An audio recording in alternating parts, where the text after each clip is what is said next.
Je passe quelques jours à nouveau à Berlin, avec Müller, fidèle à lui-même. Nous trichons un peu. Nous marchons comme deux touristes. Je regarde une dernière fois les lieux, les rues, les places où j'ai vécu ces derniers mois. Nous allons régulièrement observer les progrès, la déconstruction du mur.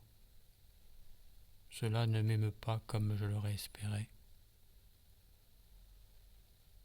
Un soir, revenant lentement à travers les pelouses de Tiergarten, je me laisse aller à raconter, à peine, je me laisse aller à raconter G à Müller. Et je n'obtiens rien. Je ne trouve pas le réconfort que je pouvais attendre, mais que je n'osais pas demander. Je décide de rentrer le mercredi suivant, plus tôt que prévu, écourtant mon séjour et de fait autoritaire ses vacances. G au téléphone dit qu'il entrera à nouveau à l'hôpital lundi et que je ne le trouverai pas chez lui en arrivant à Paris. Il dit ça, j'entends à peine sa voix. Le bain est une nouvelle de Jean-Luc Lagarce. Jean-Luc Lagarce raconte ses dernières retrouvailles avec son amant malade du sida et proche de la mort. Et le temps d'un week-end, ils vont se retrouver avec comme point culminant un bain qu'ils prendront ensemble et qui va les apaiser et faire office d'adieu. Ce dispositif scénique consistera donc à une baignoire posée sur un sol blanc avec tout autour le public surplombant cette baignoire et pour voir la surface de l'eau. Et le spectateur auditeur plongera d'ailleurs dans ce texte intime installé donc autour de cette baignoire, l'eau devenant ici le réceptacle des états d'âme du récitant. C'est calme, c'est frémissant, c'est agité, c'est tourmenté, c'est embrumé.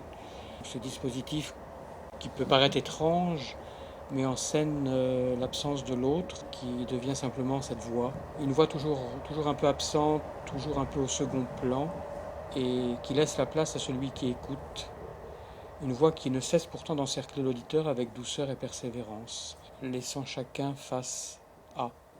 Donc un espace sans acteur et pourtant une présence vraiment toute proche de celui qui dit, qui crée l'intime avec le public. On prend un long bain. Lui, posé sur moi comme un enfant malade, son corps superbe en train de se défaire. Je l'aide à entrer doucement dans la baignoire, son corps de vieillard détruit.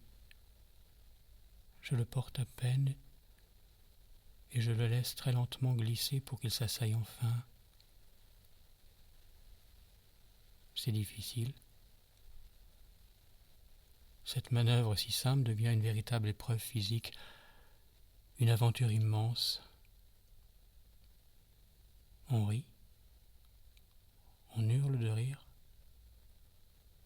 On rit de notre difficulté, là, tous les deux, de notre incapacité à accomplir des gestes imbéciles.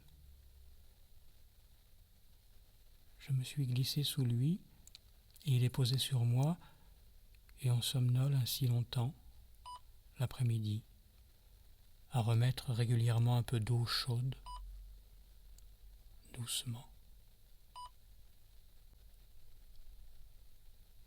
On dort enlacé.